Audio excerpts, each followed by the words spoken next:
Welcome, everyone. I call the January 15th, 2025 Planning Commission meeting to order, first meeting of the year. Main purposes of tonight's meeting are to conduct study sessions on the Climate Action Plan kickoff and the Housing Action Plan update.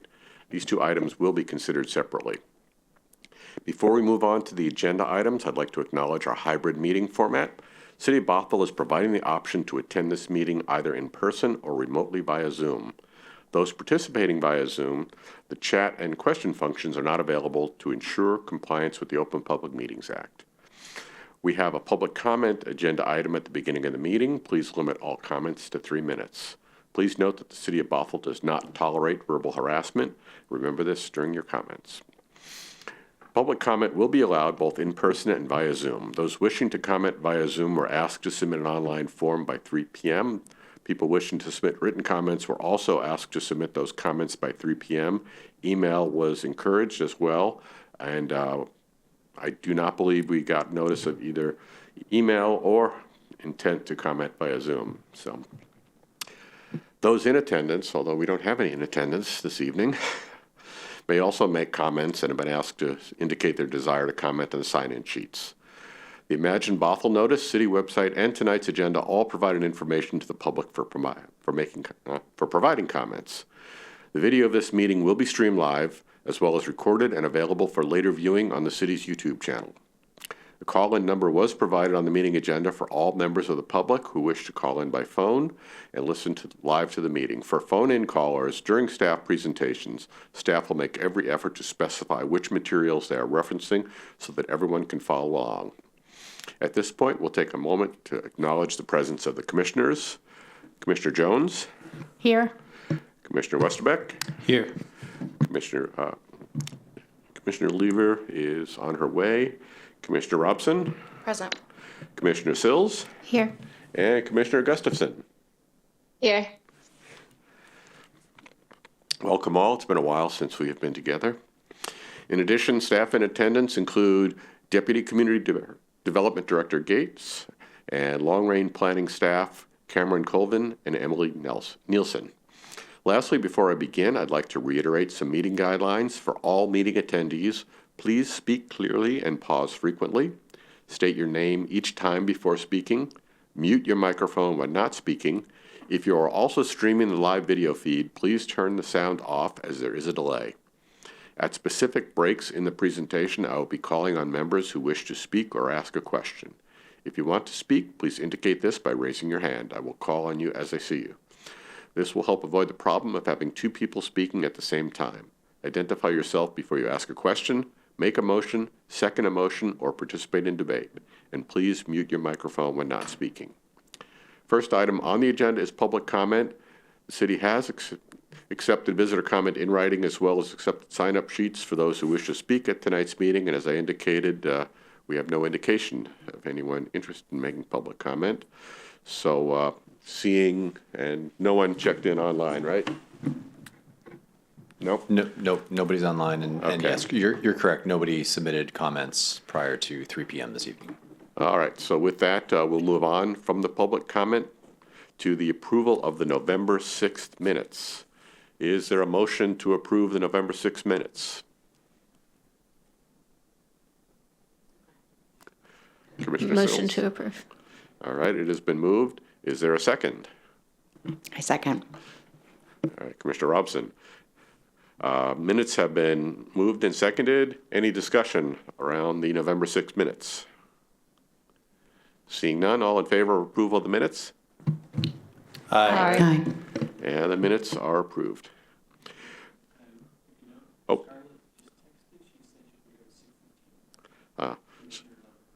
So we do have a commissioner on the way. We'll see shortly. Traffic can be challenging. So with that, we move into our study session. There will be 2 separate study sessions. Where would you like to start? Sure, let me get my screen shared with you all here. All right. So we have Cameron Colvin and Emily Nielsen speaking to us about the Climate Action Plan. All right. Good evening, everyone. My name is Cameron Colvin, long-range planner in the Community Development Department, and I'm joined tonight by Emily Nielsen, who's our Climate Action Civis Spark Fellow. So the main purpose of this study session tonight is just to provide you all with an overview of the Climate Action Plan and anticipated schedule and scope, and provide an opportunity for initial questions and feedback. So the Climate Action Plan, similarly to the Urban Forest Plan that I shared with you all back in October, both identified as priorities within the 2040 City Council vision, and both are kind of critical next steps to implementing goals that were established as part of our recent comprehensive plan update. The Climate Action Plan will support the city's ongoing sustainability program, but it does also have some overlaps with some other departments and ongoing initiatives and planning work. So I just wanted to highlight a couple of those for you all. The fleet electrification study for the city was recently completed. I presented to you all on the Urban Forest Management Plan last October, which is getting underway. We just got our consultant on board for that and held some internal kickoff meetings, so that'll be ramping up shortly. The commute trip reduction plan and micro mobility plan are two plans that are being developed in our transportation department. Our stormwater department is working on updates to their master plan, and then some upcoming plans on the horizon are also updating the hazard mitigation plan and the parks and open space plan. So as part of our recent comprehensive plan update, we established a new chapter focused on climate, and we also conducted a climate vulnerability assessment to identify the anticipated impacts to Bothell in terms of changing weather patterns, as well as identifying our most at-risk facilities and populations. So just to highlight some of the local climate impacts that we can anticipate: warmer weather, particularly extreme heat and wildfire smoke during the summer times, changing rainfall patterns, more extreme precipitation and flooding, and then less snowpack as well, which can contribute to lower stream flow during our drier periods, which can impact our salmon and other species. So each of these anticipated weather changes obviously have many economic, social, and other environmental impacts as well. They can exacerbate health impacts, cause damage to infrastructure, and also adversely impact endangered species. As part of the vulnerability assessment, we did do some analysis and mapping as part of that. And so I'm just going to highlight a few of the maps that came out of that, one of which was highlighting heat islands throughout the city. And this map directly corresponds with our tree canopy cover. So those cooler areas in blue, reflect our larger forested areas, whereas those dark red areas reflect our more densely populated growth centers like downtown, Canyon Park, North Creek.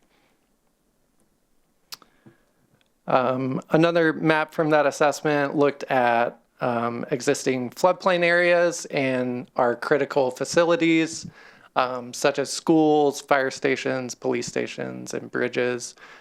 It also looked at proximity of our manufactured homes, particularly along the Sammamish, and potential risks there from flooding. The assessment also looked at socioeconomic vulnerability, looking at demographic data, so lower income, marginalized communities, age as a factor as well. And then we also pulled in Washington's health disparities, environmental health disparities map, which reflects kind of proximity to highways and air pollution, as well as other environmental factors.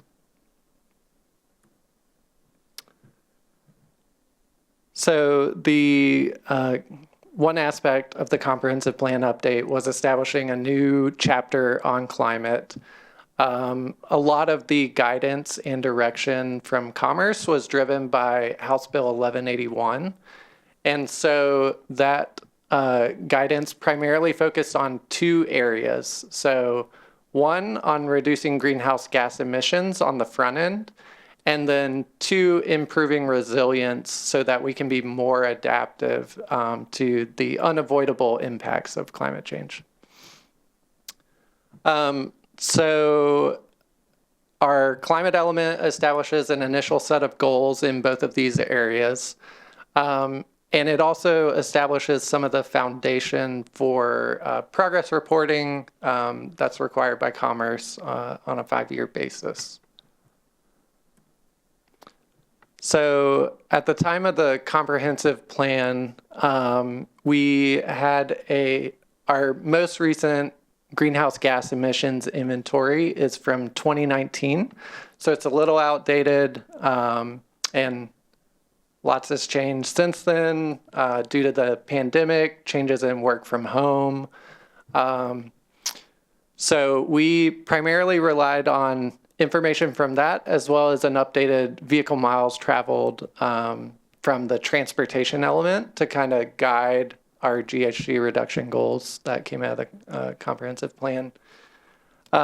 This project, the Climate Action Plan, will provide an opportunity to really dive into GHG emission reduction in greater detail, and also give us an opportunity to conduct an updated GHG emissions inventory, both citywide, but also looking at the proportion that is attributable to municipal operations. And we'll go through that in a little more detail here shortly. So as I mentioned, this plan will predominantly focus on greenhouse gas emission reduction, but we will obviously coordinate with resilience planning efforts and tie them in where it makes the most sense.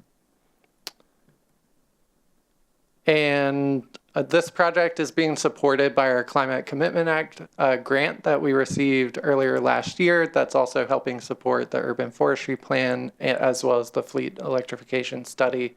The overall project, we're anticipating to have it completed within the year. So by the end of 2025, with some key deliverables due to Commerce before then. And this is kind of a tentative schedule for the project in each phase, and I'm going to hand it over to Emily to kind of go through each of these phases in a little bit more detail. Hi everyone, Emily here. So as part of the information gathering phase, the city wants to know how much it's emitting and where those emissions are coming from. So to help answer this question, cities in K4C banded together to hire Cascadia Consulting to conduct community-wide inventories for all member cities.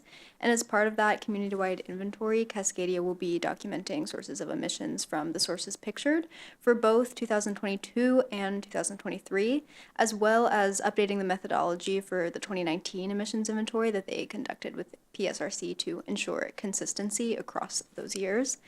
Cascadia will also be conducting a municipal inventory for the city.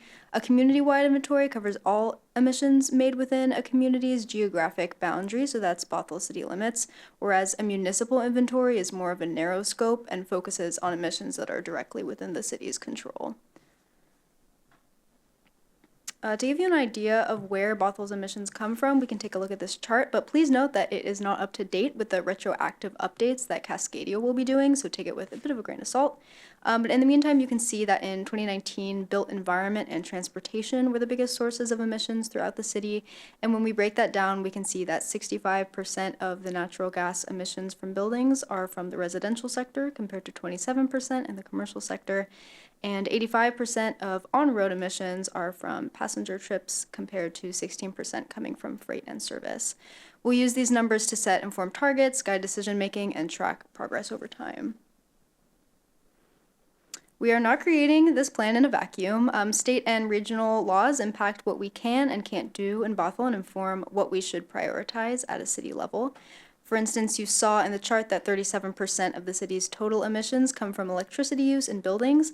This is due to PSC and SNOPUD's current energy sources being partially derived from non-renewable sources. However, due to the Clean Energy Transformation Act passed by the state in 2020, we can expect to see that slice of Bothell's emissions pie shrink over time as energy sources are required to become cleaner.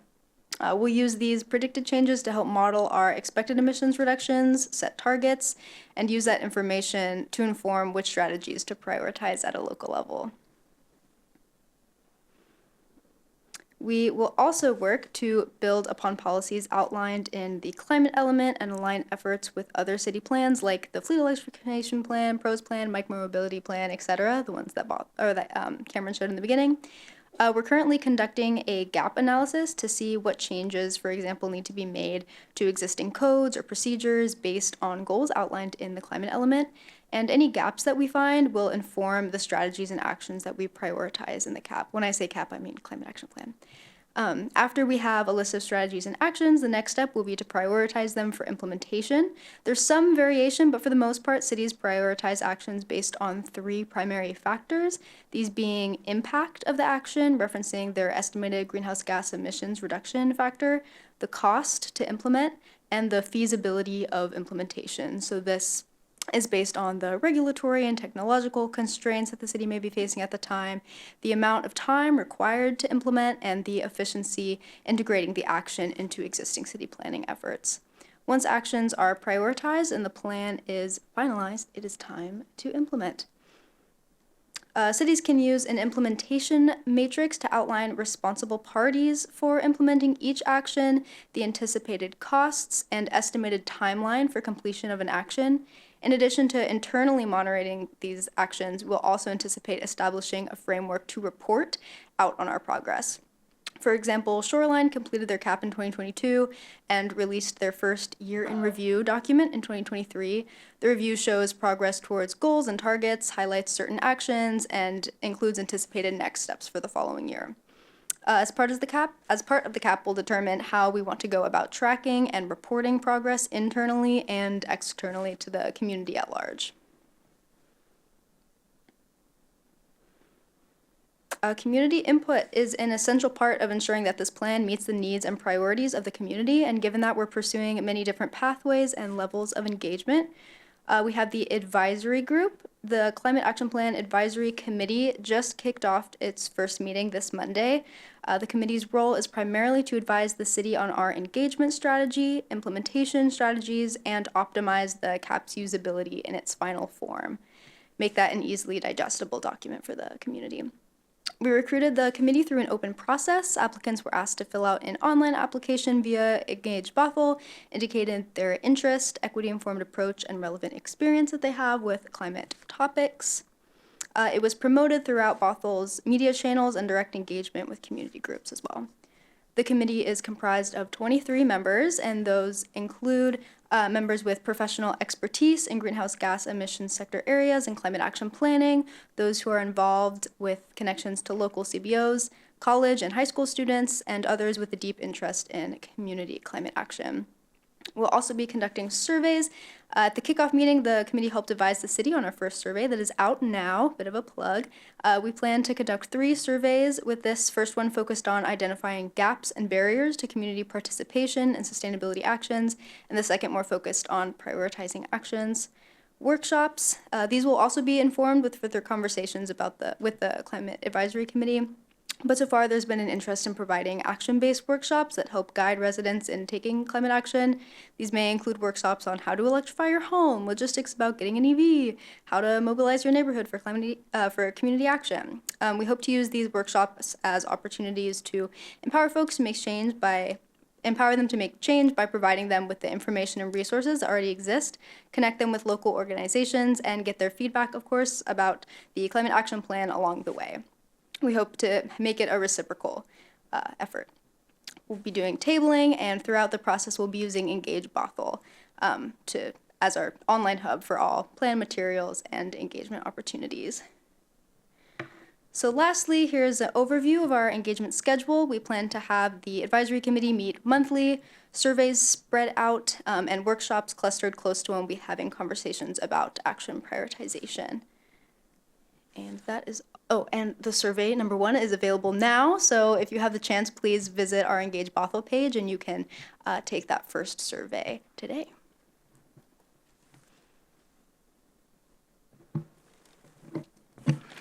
Thank you for that presentation. Commissioners, questions, comments, discussion?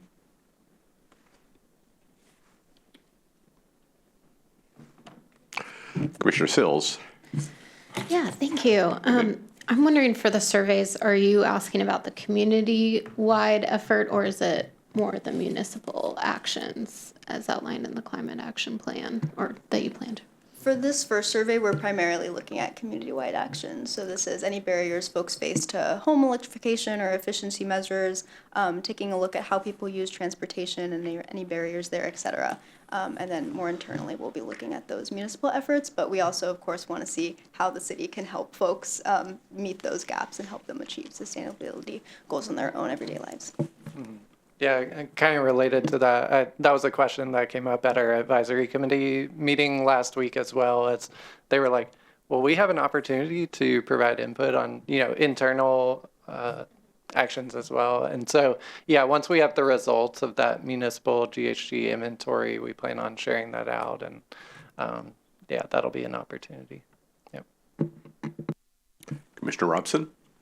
Thank you. Regarding the advisory committee, I'm wondering if you guys can give us a little insight, because I'm always curious if we have people who are renters or in mobile homes who are disabled or homeless. Definitely renters, yes. Mobile home, no. We have distribution throughout both counties. We didn't ask, I believe, the other questions explicitly, so there may be folks serving on the committee who fit into those descriptions, but we didn't explicitly ask in the application process. Sure, absolutely. I just really want to emphasize this idea. Every time we talk about the advisory committee, asking for online applications actually is a huge disservice to marginalized people who don't have access online. And I really want to emphasize that that's not the best way to get the people who are most affected by climate change. The disabled, I'm thinking about these fires and how many of the disabled are unable to get themselves to safety. So when we're talking about flooding, and actually I have a question about flooding in mobile homes and the increased risks in those areas, those people are most at risk from the heat and from flooding. And if we don't have any representation, we don't know the best ways to serve those people. So I just really, really encourage providing incentives, going out door to door if necessary. I'll do it if I'm allowed, and talking to people in those areas. And homelessness, of course. Now that things are getting colder and things are getting hotter, a lot of people, those people need to be represented. That population is certainly growing as in our area. So, yeah, I just really want to encourage that as well. So thank you. Yeah, I'll just add on to that super quick. That was brought up at our advisory committee meeting as well, and definitely encouraged for when we push out the survey. They mentioned considering direct door-to-door or, visiting those communities to share the survey, but also, other aspects of the plan to make sure that they have an opportunity to provide input and voice their, yeah. Thank you. Mm-hmm. Commissioner Lever. Thank you. My comment and question is really alongside the same around outreach and engagement. So for the 23 members, could it be possible for us to know how many people apply and then what is really the composition of the committee? So that is one question. And then the other one is around really collaboration and stakeholder engagement. Because when I think about how fortunate I am to be able to get all this information, I didn't know about the survey, and that might be kind of on me per se, because I have a lot of stuff going on, but most people do. And I just am really concerned about not having enough avenues. And when I think about the partnerships that we could be building with community organizations or faith-based or school districts, I kind of wonder what that really looks like. That may not necessarily be advisory related. And so that's kind of like my second question. So the first question again is on composition and then how many applicants. The second question is around collaboration with stakeholders that could actually help us move the needle forward. And the last one is around accessibility to resources that would allow us to be good stewards of the climate. When it comes to really making us ready for fires and or any other things, I mean, it can be very expensive. And then again, that's another component of I don't really have enough time. And then when it comes to advocacy to bring resources to our city, I will be really interested to hear more about that. And I am saying all of this as I was stuck in 405 because now we have this mandate to go back to the office. And I'm like, please, someone wake me up. Like, we know that the climate is kind of, I don't get it. So what are we doing to make sure that we can continue to advocate for truly being a region that can be the example to other areas? So there was a lot of comments there and questions, but I hope you got my questions. And Yeah, let me see if I can go back through these one by one. So first on the survey, it just got published within the last day, and we haven't done a full social media push. It's going to be ongoing through the toward the end of February, so it's going to be running for a while. We have opportunities to do direct engagement, to keep spreading the word, to make sure that people's input are able to take the survey and provide that input. The other thing I'll mention on the survey, you mentioned barriers and resources. That is a big focus of this first survey. So we want to identify, what those primary barriers are for people. We know cost is a big one, or, just other concerns of daily life that take precedence.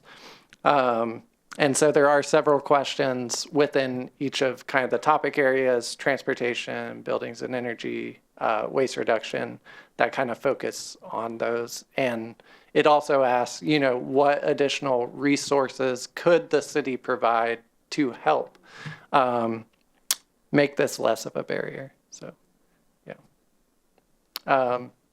There might have been a few more pieces of your questions that I think the other maybe like major one is around collaboration with stakeholders that really do have the authority and the scope to assist us with any actions that we decide to take around the implementation plan. So like, what does that really look like? And are they part of the advisory committee, or do you have another body of coordination? Okay, that jogged my memory on some other pieces of your question. We do have a breakdown of the composition of the advisory committee that we can share out with the kind of a list of members and kind of their backgrounds and interest in the topic area. So we're happy to share that. And then in terms of avenues for collaboration, we do have a good amount of representation on the advisory committee from local nonprofits and other groups that are engaged kind of in this work. But as part of this project, we do have some funding for educational initiatives on GHG reduction and some other avenues for partnership, collaboration on this topic, which could either be folded into the workshops that we kind of have laid out or envisioned, or could be in addition to as kind of like a supplemental effort, if that makes sense, to this project. So there are definitely opportunities for that, and I think good avenues, and we can kind of supplement that as we go along. Yeah. Commissioner Jones. Commissioner Jones, I first want to thank you for including community engagement from pretty much the beginning. So it's kind of nice to see that, because sometimes that doesn't happen till near the end. My main question is, I think I read and I think I heard that you're prioritizing the greenhouse gas reduction first and that plan, and then going to the adaptation plan. And I was curious as to the logic behind that. Of course, they're tied together, and we're also experiencing climate change. And I would just wonder from a community member's perspective if it wouldn't have been better to flip those so that there were more immediate actions happening for those who are experiencing harm already. Yeah, so a little more background on that. I'll go back to this slide. So the GHG reduction piece is really our opportunity to prevent climate change, or at least reduce the potential impacts on the front end. And the resilience or adaptation piece is, there are going to be some unavoidable impacts just based on the level of emissions currently that, we know the weather impacts that I went through are going to happen to some extent no matter what. So we need to prepare for that. But I guess that's kind of what is driving that. We want to try to reduce emissions as much as possible on the front end, and then make sure that we are in a good place to well prepared for when we do experience those impacts. The other thing driving that I'll mention is the commerce guidance to some extent. So we do have specific GHG reduction implementation reporting that we're required to do by 2029. So that's a little bit what is driving this as well, that we need to have a good plan for how we're going to regularly update our GHG emission inventories, what that reporting looks like to make sure that, we're in compliance with the state requirements as well. I appreciate the answer, especially the last part, because I had a feeling that it had to do with some sort of mandated set of dates and we had to get something done. I just want to, it's just a discussion, and so I just want to put it out there for staff to think about. It's not linear like that though, right? So it's not let's figure out what our greenhouse gas reduction plan is. We'll wait to see how many greenhouse gas emissions are reduced, and then we'll see what the impact is from climate. We are experiencing impacts from climate already.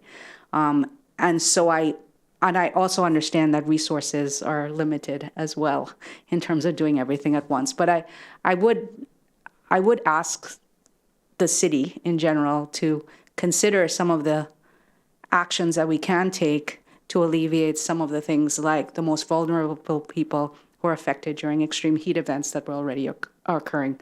Wildfire events, we've been seeing that for the last few summers. Flooding in certain areas. There are impacts happening, and it would be nice to know, at least in the short term, what the city was doing to alleviate some of those.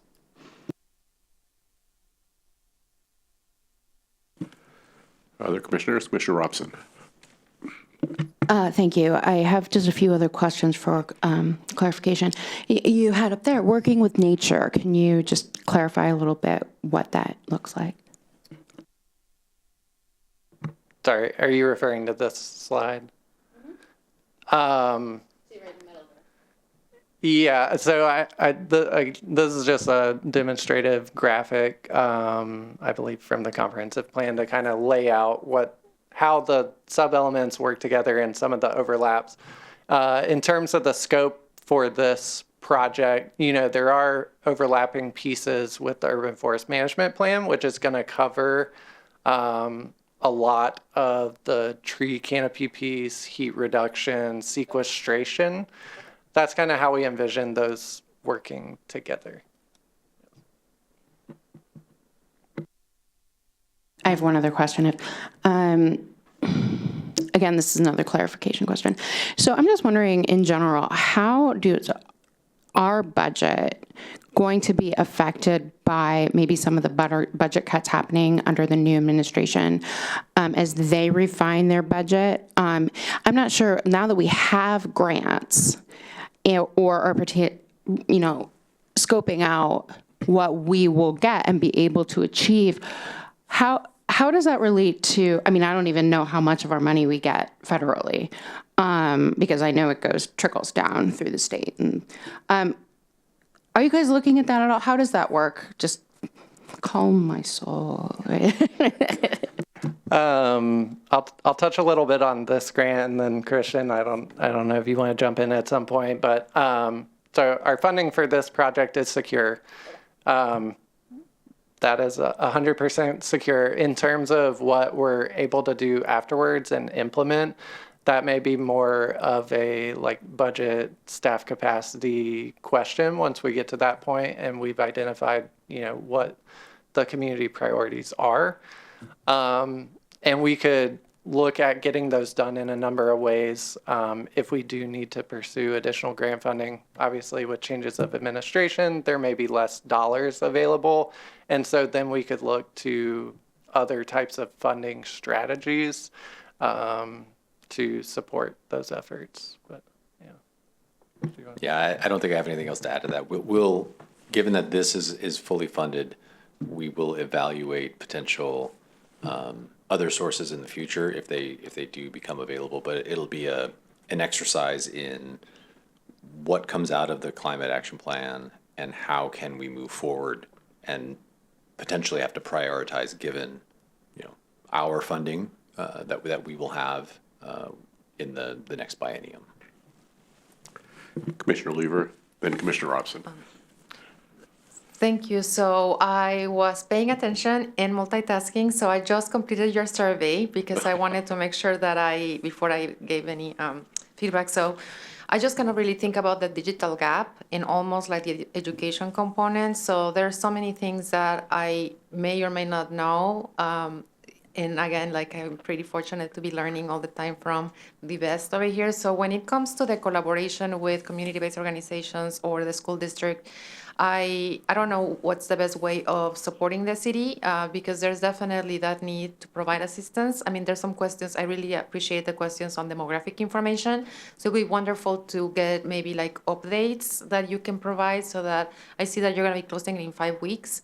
Kind of really take a look at who's responding and then how we can really be supportive to this effort to make sure that we can get the voices that are less likely to apply. And then when it comes to language access, it is really asking about your primary language, but then there's no way of requesting translation or being able to respond this in a different language.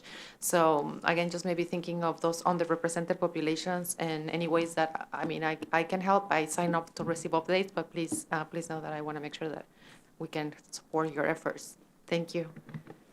Yeah, through the Engage Bothell website, I believe there is an option for different languages in the bottom right. Those are automatic translations and are not perfect by any means. And if we do end up doing more direct engagement, we will work to have printed and official transcriptions done to make sure those are accessible. Commissioner Sills. Commissioner Sills, what is the goal amount of responses you want to get for something like this for it to be considered like enough of a community input? Just curious if there's some sort of baseline target. Yeah, so typically we're aiming for a 95% confidence, and usually with surveys, what that means is we're looking for about at least 500 respondents based on our population size of 50,000. So with a response rate of that, we could say with 95% confidence, this should represent the range of our community. And again, that's not perfect. And like y'all mentioned, access is a big thing that can, biases, all of those factors can contribute. But just as a general goal, that's kind of our goal here. Yeah. Commissioner Jones. And just building off of that, it's also, especially for something like this, I would think it would be important to oversample for the vulnerable communities. So I would encourage you to think about not just your confidence interval in terms of 500, but who are those 500 people and how does it break down between the vulnerable communities that we know about versus the rest of the city. I had another question, which is we are fortunate in the city of Bothell to have 2 universities, right? A community college and a 4-year university. And I happen to know that there are many experts on climate at least one of those universities. And the campus itself, which is shared by the both institutions, is a model for reducing greenhouse gas emissions. And so what's the engagement? Is the, for example, the advisory committee going to go and visit and have maybe a tour from some of the folks there, look at their demand response management systems, those types of things? That's a great segue. So we do have 2 representatives from UW Bothell and their Cascadia College on the advisory committee. We just met with their director last week to talk about these exact opportunities and how they would like to utilize the campus more for learning opportunities as an example of environmental stewardship. So that's definitely on our radar. And we will try to plan some more targeted, either whether that's hosting some of the workshops on campus, doing other events that are more campus focused. But that is definitely on our radar. In addition to hosting events on the campus and making use, I think some of the actual practices that they use would be of interest to folks in the city and on the advisory committee as you're thinking about the plan and what to prioritize and what not to prioritize. I think it would be interesting. The University of Washington, for example, is going through an entire decarbonization program. And so I assume decarbonization will be part of one of the strategies that you'll be looking at. Commissioner Lieber. So again, thank you for bringing this up from at the beginning. So I was wondering if it would be possible for us to maybe get kind of like an update of the responses, the demographic information, so that we can be, provide any support as we can when it comes to that targeted approach, or like really brainstorm ideas to increase that response rate for the particular populations that we may not see. I don't know if that's possible, but that would be helpful. And then that's one. And then the other question that I had was, I think a few months ago we had I'm not going to remember the name, but we talked about the other forest project, or where you're going to be counting, and how does that really align, and or where is that, in which stage is that in? And then I can't help but think about what's happening in California, and then how are we then maybe using this opportunity to really kind of think about our risk, and then how that changes, I guess, the priorities. Yeah, so real quick on the survey updates, we can definitely provide those. Our Engage Bothell platform, as soon as we get responses, we have updated information and can report that out. So, within a couple of weeks or next month, I can send out a update to you all through email with kind of where we're at and where we may need to fill in some gaps in terms of outreach. The urban forestry plan, we just finished bringing on our consultant for that and held some internal kickoff meetings last week, actually. So that is just getting underway. They are going to start some of the initial data collection, so updating our citywide tree canopy maps, and they're also going to be conducting more on-the-ground street tree inventory, so going throughout the city, mapping individual trees, so that we have kind of updated data on that. But yeah, you brought up a good point about forest fire risk. I believe we updated some of our, I forget exactly what it's called, urban interface. Yeah, it's the wildland urban interface, the WUI. Yes. Yeah. We updated some of that information, I believe last year, the year before, and that looks at, areas of town and our forested areas that may be at higher risk of wildfire. And in general, our risk, at least within Bothell, is relatively low, but obviously we experience the more regional air quality issues that we have from neighboring areas. So that is something for us to be aware of on the air quality side. Other commissioners? Commissioner Gustafson?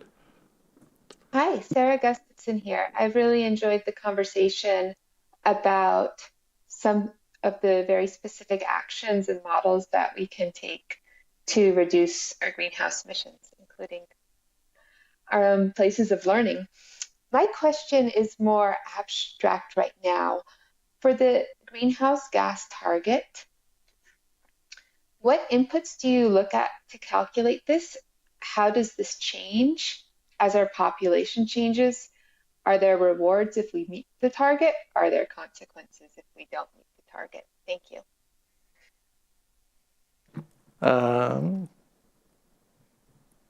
Let me see if I can get to the slide here.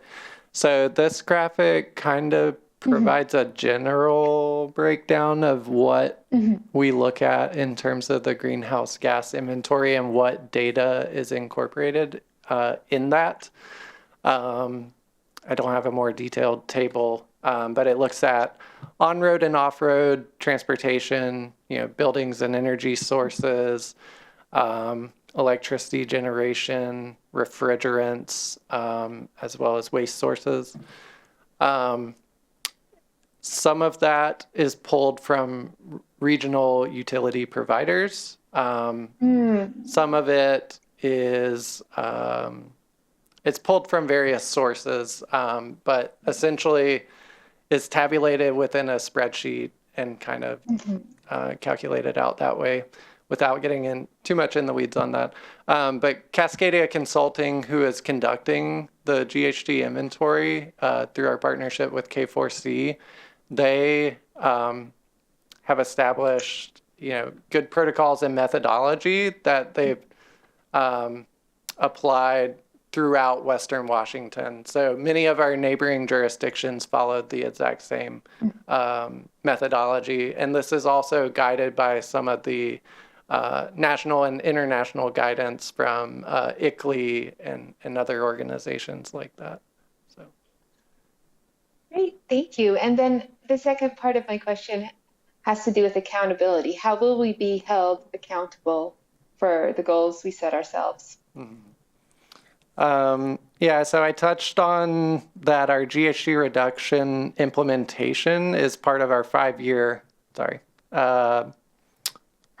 reporting requirements to Commerce. Outside of that, part of this plan will be establishing a framework for accountability. What our internal annual reporting looks like out to the community. We've discussed things like creating a greenhouse gas reduction dashboard that people could look at and could be updated periodically so people can, stay up to date on those.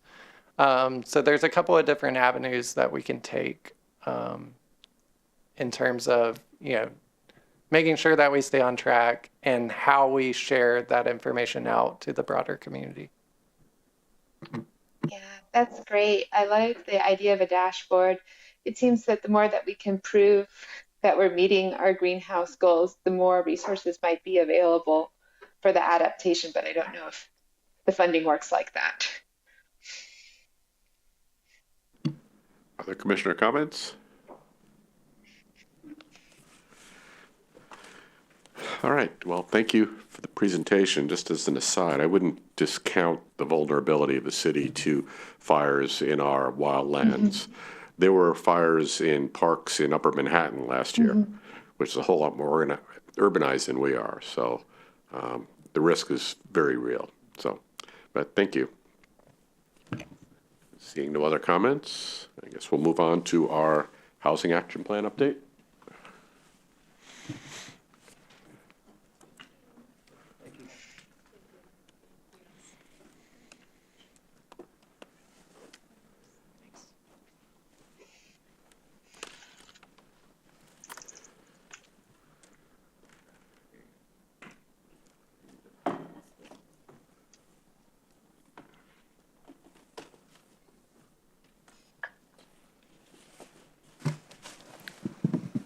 while while Ray gets set, I'm not sure if Jacqueline's going to be joining. Ray and Jacqueline were just around the corner, around the hall, down the hall, at a tenant's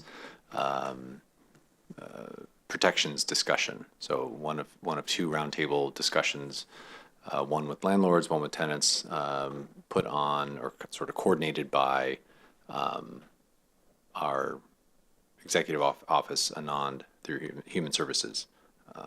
So, yeah, we do.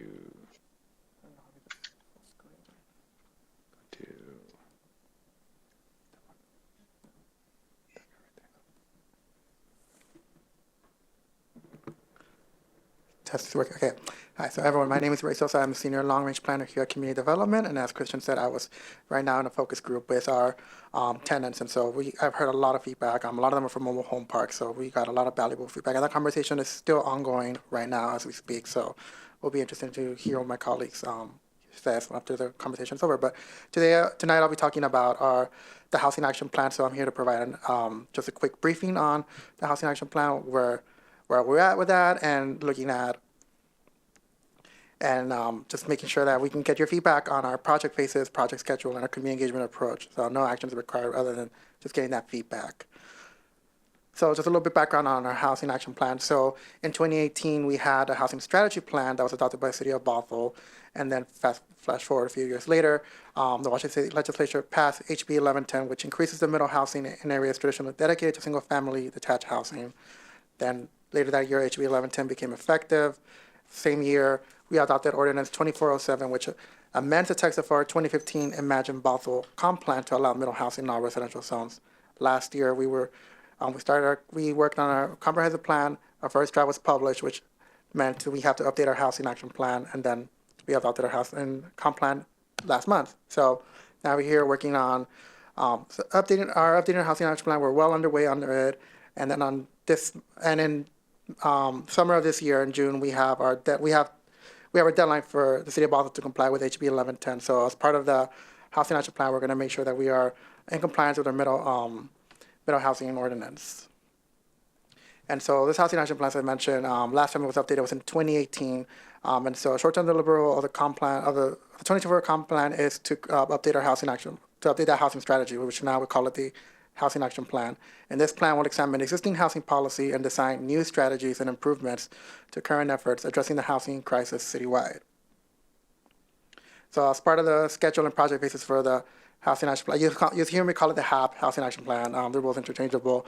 We're hoping to complete this housing action plan by summer of 2026, and we're divided into 4 phases. So we're looking at scoping, preliminary community engagement, the first working draft, and finalization of the draft for adoption. So right now we're in that scoping phase, getting ready for our preliminary community engagement.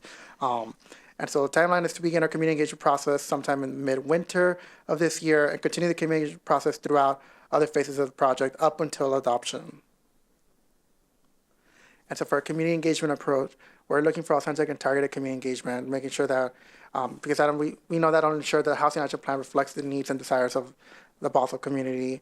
And we know that some of the goals for this housing action plan, for the community engagement, my apologies, is to make sure we are maximizing community participation, we're actively engaging underrepresented groups, and we accurately convey the community input to decision makers. And so the next steps is to So the next step from here is following the feedback received from Planning Commission and City Council. Staff will make the final edits to the scoping stage of the housing action plan and continue the preliminary community engagement stage. We'll reach out to community organizations, stakeholders, and residents to coordinate steering committees and survey opportunities. And feedback and priorities received from this preliminary stage that we're at right now of community engagement will be used to help produce the first draft of the housing action plan. And so no action right now is required. This briefing is intended to just provide Planning Commission with the opportunity to discuss and provide input on the housing action plan with respect to our project phases, our project schedule, and community engagement approach. So with that, I open the floor to any questions. Commissioners, questions?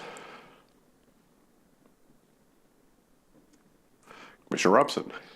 Thank you. I'm just wondering, I'm so excited to hear about that you're talking to renters, and what And landlords, what actions are being taken to engage the people who do not live here? Specifically, we have this massive gap for 18 to 35-year-olds, I think it is, where, I mean, or minimum wage workers who obviously could never, you know, very difficult to live here. What kind of actions are you doing to reach out to them? That's a great question. And right now we are just trying to identify which groups we want to reach out to and which ones group we want to prioritize. And so we can definitely keep that group in mind. As right now we're just kind of coming up with which groups we want to reach out to, which organizations we want to reach out to. We're reaching out to a few that are countywide, regional-wide as well. And so we'll know that from those groups that we talk to, we'll definitely get that perspective of people who don't currently live in Bothell, but would like to live in Bothell at some point in their life. Thank you. I just so often think about the people who really are the ones supporting this community as baristas and nursing aides and housekeepers, and they can't afford to live here. So they are members of our community, and I want to make sure they're representative, even if they don't have a residence here. So thank you for that. Commissioner Lever. My question is similar around really like partners that can really help us build affordable housing, knowing that funding is really limited. What are we doing right now to engage the Department of Housing and Urban Development or the nonprofit developers or even like King County and Snohomish County just to really get ahead in terms of the limited funding that's out there for housing? Like, what does that really look like?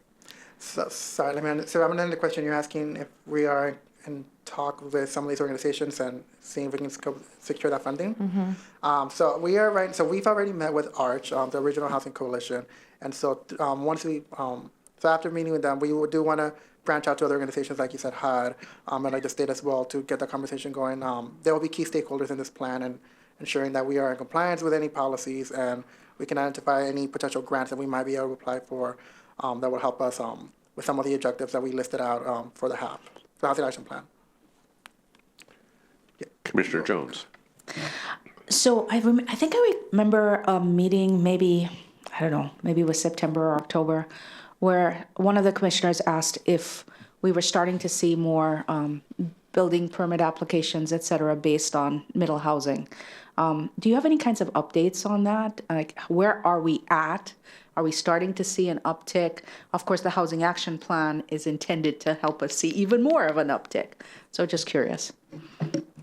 I can feel that. So we are seeing more interest in middle housing type projects, and then we updated the entire zoning code and redid our density. So that essentially put a wrinkle in kind of that momentum, because now there's all these other options. So we are seeing we're receiving a lot of questions from developers on the potential for development of sites, and the conversation goes a little bit like it's establish your density, and then once we know what your density could be with the new code, there are a whole slew of options now. So it's not just, okay, you could do a detached single family residence or some middle housing. It's, well, you could do detached, or you could do middle housing, or you could do multifamily. And that multifamily could be attached, it could be stacked. It varies. So we are seeing a lot of interest already within the year and towards the end of the year after adoption from developers doing preliminary meetings with the city, if not just initial conversations. So we are in, if that's any indication as what we would see in the past, yes, there will be a lot more development of middle housing types, middle housing to multifamily type projects as we move forward. Well, I'm just going to say yay. And that is something that we have to track. We will be tracking as part of our 5-year report out. And we're just beginning to start to figure out what that'll look like. Commissioner Westerbeck, Commissioner Lever, and then Commissioner Westerbeck. I cannot go back to like that partnership component. Like, would it be helpful, or can I send a list of developers and or like government entities that I thought of when I was reviewing it, just to make sure that I feel like I'm contributing, because I really believe that being on the other side, like in government and housing, oftentimes just like the partnerships don't really happen until the very end. And with the approval that the King County had for securing funding for affordable housing, it's just really in the beginning stages, and oftentimes doesn't really turn into a second thought when we're not engaged from the very beginning. So is that something that I can do through the chair or to you, and Yeah, as a if you- recommendation of like maybe make sure you engage with all of If these? you want to send us a list that came to mind when you were reading through the packet, yes, Yeah. that's Okay, that's so I don't, okay. like, go through It'd be it, the yeah. same as saying it out loud right now. And through working with Arch, working with the development community, we are open to expanding that engagement, as things happen, to make sure we're capturing those that are interested, those that may not know they're interested, and just to make sure we're getting those perspectives. So would it make sense, should I read them or just send them? You can send them along, it's fine. All right. Yeah. Okay. Thank you. Commissioner Westerbeck. Okay, I'm gonna be a little smattered. By the way, welcome, Ray. We haven't met yet, but welcome to City Bothell. I'm a little all over the place, and these might be more comments than questions. I went over the what we're calling this, the attachment one, the draft housing action plan objectives and goals. Really thorough. I love it. I'm excited to see this all evolve, and we already have a great jump on like Christian just said, the create more housing types. A few notes I had. I think it's going to be, this is towards the end of the action plan objectives and goals, really important to track. I know other people have brought that up, and we just talked about it with the climate as well. It's going to be really important, I think, to track what's getting built, how fast, why. And I know that's part of the state component too, but I talked to Jason about it briefly as well, and I know it's going to be a challenge to figure out what that framework is, but I think it's going to be really important to see if what we're doing is moving the needle. So love to see that. Something as someone who is in this industry, interest rates are really high. So the thing the developing industry is up against right now is interest rates are so high that we're seeing a huge reduction in the number of rental properties that are penciling out. They're mostly whether it's 10 unit or 1,000 unit. They're not. The debt service that they get from RED is not covering the mortgages. So we're seeing more for sale product, which is great for people who can afford that. But I'm always wondering if, whether it's federal, state, local, if we're starting to look at, and I see it's in the list here, the low interest construction loan and mortgage loans or funds that you mentioned in here. I don't know what those will be or what how difficult that is, but I mean, just going from 8 or 10% construction loan down to like 6 or 5 can mean a project gets built versus not getting built. So it's really intriguing. I think it's probably one of the most difficult things people have to do in housing is find inexpensive money, but that would make a huge difference for people trying to do 80, 60% and lower AMI affordable housing projects, because you've got affordable housing funds in here as a goal, which is excellent. Just a little critique. Impact fees in Bothell are really, really high. And I know that in the notes, I think in this, or some part of the packet today, it mentioned trying to find ways to reduce those or offset them or whatever. That's going to be a really big barrier as someone who has to do spreadsheets on these things. It's incredible, like transportation impact fees and stuff. And they're doing really good things. Don't get me wrong. We all benefit from them, but it's a substantial hurdle to a lot of projects. And then it's great to see, it ties up with climate, I'm glad we're looking at construction types and especially with all the fires and the floods we're seeing and climate change, the construction types that are more climate resilient. They tend to cost a bit more, not necessarily a ton more, but they do cost more. So that's just one more thing that, okay, it costs more money, but it'll serve residents who are living in these new projects a lot better. So there's a tie-in there. If we can build better, we'll actually be helping the climate action plan as well. And this isn't lost, this is all things that you guys know well, but just wanted to bring it up because it's in the list. This is not in the list, but you probably heard about the funded inclusionary zoning. City Shoreline's doing that now. I don't know if Christian and I talked about it. I think I talked to someone about it. You basically find funding for inclusionary zoning, because inclusionary zoning is a great idea, but it's basically, if you've got, 25% requirement, or it's usually not that high, say 10%, it's everyone else in the building has to pay higher rent to cover that. So there's now programs where they're finding money to offset that so that it's funded. And so you get kind of the best of both worlds, but it's a type of subsidy. But I would love for Bothell to look at that.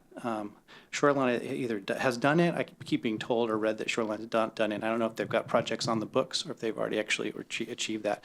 And I think City of Seattle is one of the city in the area that's done it. And I've got to have to check on who that is. But there was an article about it. Maybe it was in Urbanist online.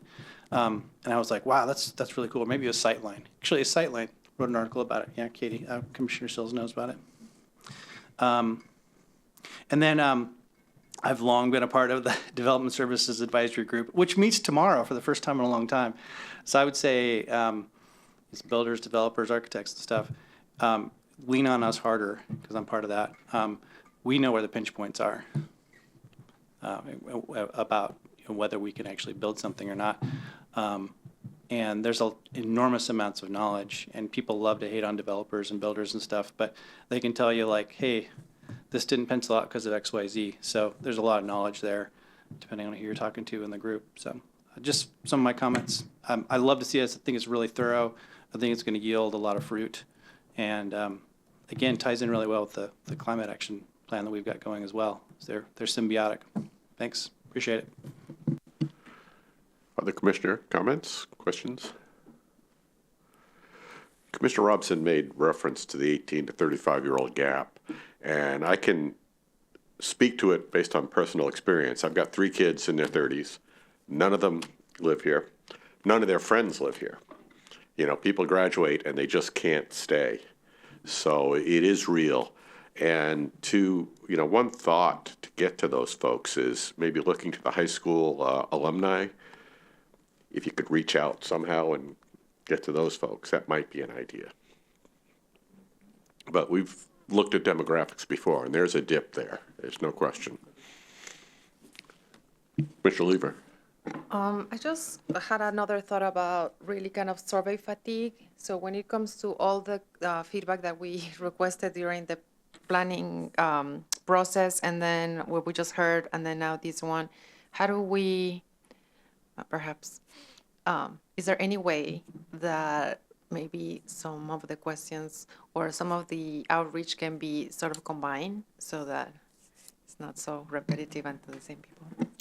Yes, that's a great observation. So I work a lot with Cameron and Eric, who are leading the downtown plan. So we're coordinating together our outreach to make sure that we prevent that fatigue. Because yes, we're very aware that if we're just sending the same surveys over and over to different groups without coordination, we're going to reach survey fatigue. And so we're working together to make sure our schedules are aligned so that way we're not over fatiguing people. We're also making sure that we're reaching out to the same groups of people when we know we're reaching out to the same group of people, and we're also reaching out to different groups of people.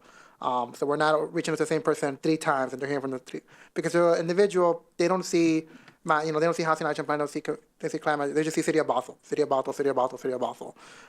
And so we're coordinating among the 3 of us, and then we're working with communications as well to make sure that there are no other, to make sure we know what other departments are also doing as well. And we're finding those opportunities to collaborate together as needed. And so as we're scoping out our community engagement plans throughout the next year, we're going to make sure that we're avoiding those areas, but also finding those areas where we can collaborate on in-person events, so that way we're all supporting each other's initiatives. Other commissioners, Commissioner Gustafson. Hi, Sarah Gustafson here. Thank you so much, Senior Planner Souza. I am so proud to be part of this community. Thank you for the imagination, the filling in the gaps, the listening. My question is for you and Senior Planner Colvin. Maybe it might be hard to answer on the spur of the moment, but if you were given, say, $500,000 to devote to one of these amazing strategies, low interest loans, seed funding for affordable housing, internal capacity building for outreach to groups, developers, help with permitting and tracking, or anything else, where would you put that money? That's to you. That's not to me. Her comment, and I was like, wait. Sorry, could you repeat the question again more? So you're asking if I was given $500,000 for. To implement this plan, where would you start? Which bullet point would you start with? That's a great question, and on the spot, I immediately lean to the social housing initiative because I know that one can be very transformative and very innovative, and there is momentum for that. Right now, we're in this point in time where there is that momentum where before it wasn't even a thing you could even imagine, and now we actually can say it out loud, and we can actually look at pursuing that. And so that's where I would spend if I had to $500,000, I would spend it looking into that, making sure that could happen. But we know it's just one out of many things that we want to try to see how can we address this housing crisis. Thank you. Thank you. Other commissioners? Well, Senior Planner Sosa, thank you for your presentation. As Commissioner Westerbeck indicated, it was your first time before us. I hope to see you again. It was very informative, and thank you.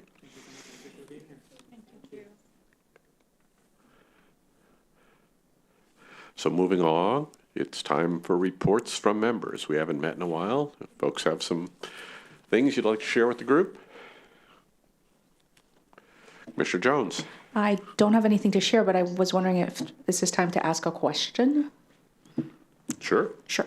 Okay, so at one point, could it be over a year ago now, because time seems to fly, a small group put together a statement about parking in the city. And I think I missed a meeting where maybe it was discussed this wasn't the right time to bring that forward. Should we revisit that at some point to see if we wanted to bring something like that forward? Yeah. Commissioner. Yeah, Commissioner Westerbeck here. I'm sorry if I can speak for a second. I think we paused it in part because council expressed intense interest in taking up parking immediately after the comp plan was done. And I've heard that just in casual conversations with them, and I don't know, maybe a planning staff as well as well, or with city manager Kyle Stannard. I don't know if you could speak to that. It's on my report. So it's on my reports from staff. So next item, I'll get to it. Sorry. So very timely. Anyway, that's what I remember too. So we'll hold our breath on that one. Other comments from commissioners? Updates? Seeing none. Reports from staff.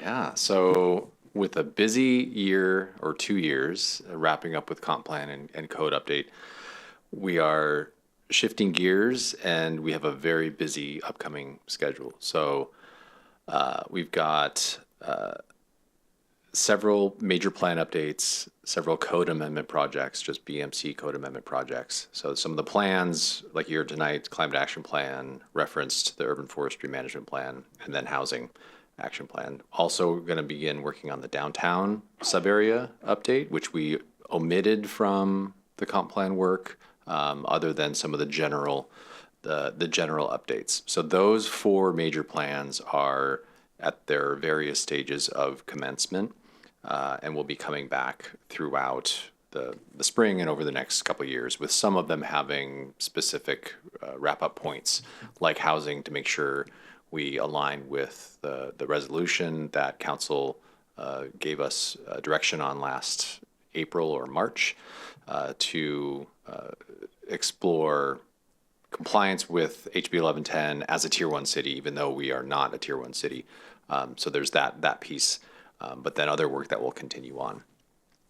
We do have one singular private docket request. That's going to come back to you in February. And then as far as code updates, there's a series of them. So we'll kick off next month with the phase 2 BMC updates that were part of the tabled items, floor area ratio, lot coverage, the overlay to zone, kind of final elimination of the alphabet soup zoning, and the neighborhood retail. We've got some sign code updates to do. We're going to do them in two parts. One is a compliance with content neutral Supreme Court requirements, and then the second half will be sort of how do we clarify and simplify the sign code is our goal. A few administrative code updates. We do need to update the critical area ordinance within this year after the comp plan update. So there's a few updates, a few things to go on there. We have also miscellaneous code amendments. So that's just anything that we found that we have found over the years that we'd like to clean up, turning interpretations into code. And then finally, parking. Parking is one of the things that there's a new bill, I think it's 5184, that just was part of this week's legislation down in Olympia that went before, I think, I don't know if it had a public meeting or not already, but that is kind of that is what we're focusing on is watching that, seeing how it moves through. From what I understand, when we were looking at, staff was looking at middle housing code, the middle housing bill was going, 1110 was going forward. It was a little bit of, okay, what are we doing? What's the state law going to be? What are we doing? And some kind of shifting there. We're going to look at parking this year. We need to look at it under a few lenses as it relates to affordable housing, as it relates to the downtown, as it relates to citywide. But key to all of that is going to be, does something come out of Olympia that upends all of that and gives us kind of an easier path? So parking is on our list. We will be back to talk about it.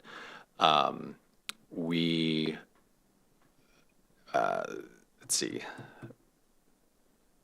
Yes. So as part of that conversation, we want to have it at the February 18th City Council meeting, which is a joint study session with the Planning Commission to go over the docket request, which we hope to bring to you at the beginning of February, get some feedback, get some direction, and then can kind of wrap up that conversation with City Council. Talk about the work program. So all of those items I mentioned, plus a few more, make sure that we are prioritizing them according to what City Council is looking at based on your input. And then likely discuss things like parking and other items that are front of mind. So that's a definite important date that we want to make sure is on everyone's calendar, February 18th, Tuesday night. The other dates coming up beyond just our regular meetings, there do not appear to be any holidays or dates that might conflict with the first half of the year for the first and third Wednesdays. There is a boards and commission open house next Tuesday, January 21st, starting at 5 p.m. So that's just prior to City Council. It'll be over in room 107. If you're Tuesday the 21st, next Tuesday night.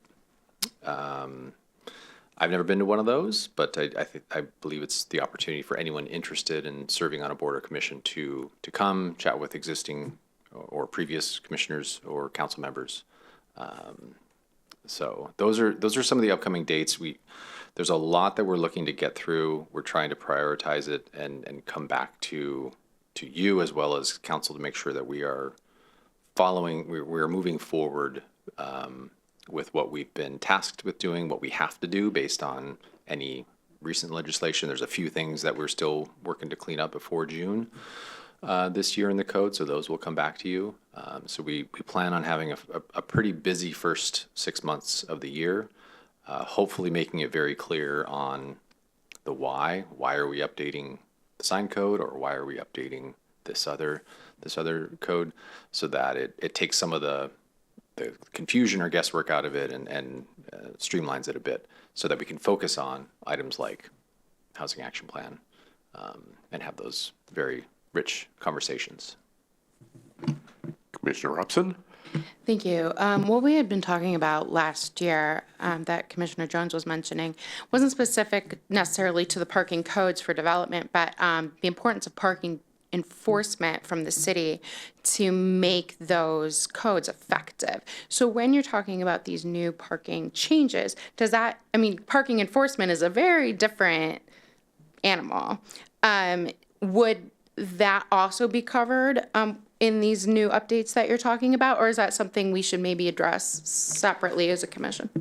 I do recall the conversations in just my first few months here around parking. It's not just, yes, we see that there should be some adjustments to ratios of parking, but parking enforcement. And that involves not just community development, it involves the folks across the street, and how to, on a holistic level, how the city approaches parking enforcement, which we understand is something that's real, and if we are, it goes hand in hand. Reductions in amount of parking required on site will need to create some method of movement through those spaces out in the right of way, to ensure, you know, our retail commercial spaces are active and not just sitting stagnant because there's no parking around.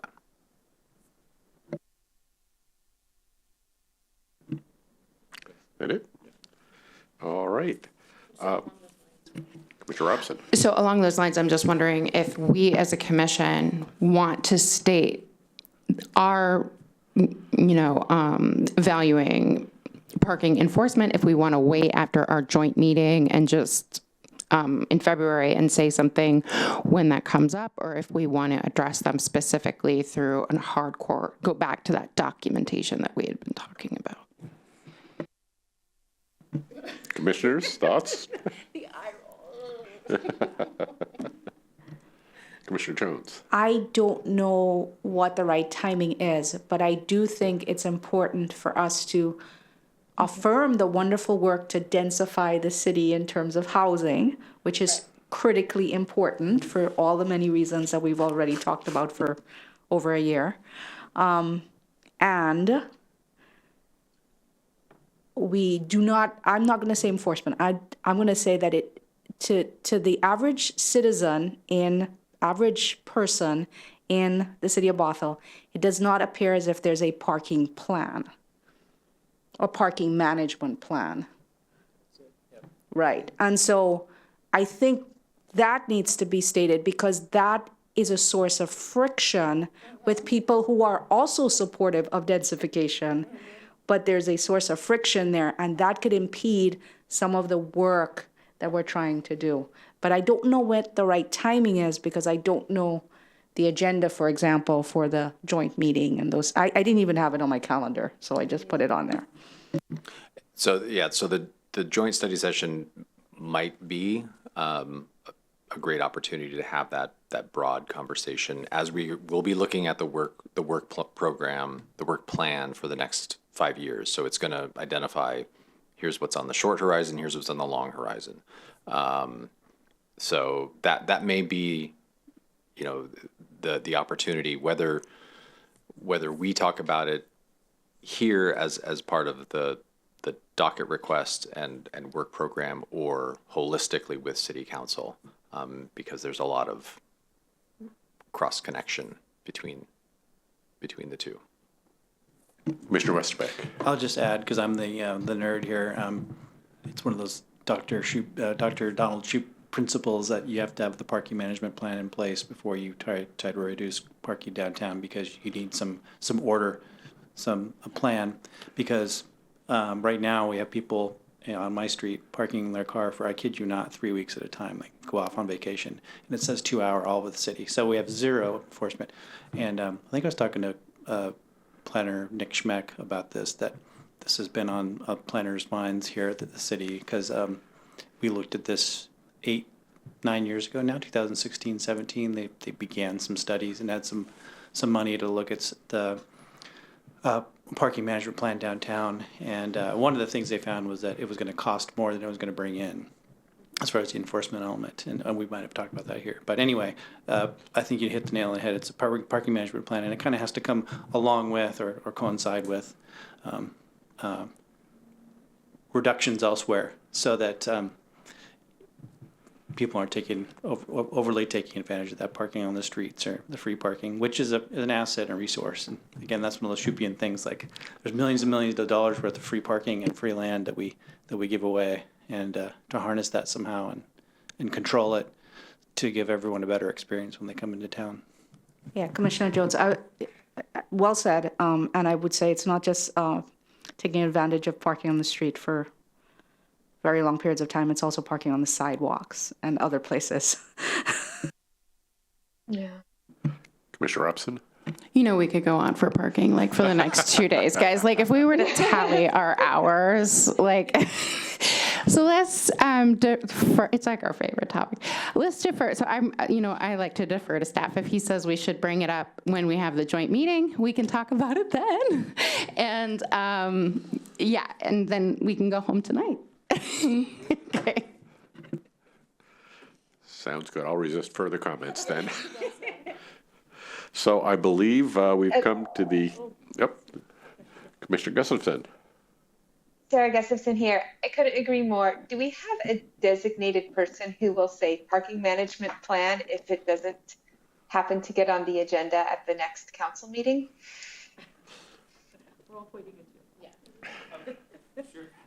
Sure, I'm happy to do it. I was going to say Thank you. Commissioner Robinson, but I'm happy to do it. Everybody knows it's my bailiwick. Well, we do have one more meeting before that council joint meeting. Hopefully there'll be an agenda before that. Yes. So we can take a look at what's there and then perhaps spend a little time at that meeting discussing what we would prioritize to bring up with the council in the time we have, because, you know, time is limited and we want to use it wisely. Other comments? All right, seeing none, it's good to see you all. First meeting of the year. Looking forward to a productive meeting. There being no further business, is there a motion to adjourn? Commissioner Westerbeck here. I make a motion to adjourn the Planning Commission meeting for tonight. All right, is there a second? Commissioner Sills seconded. All right, all in favor of adjourn? Aye.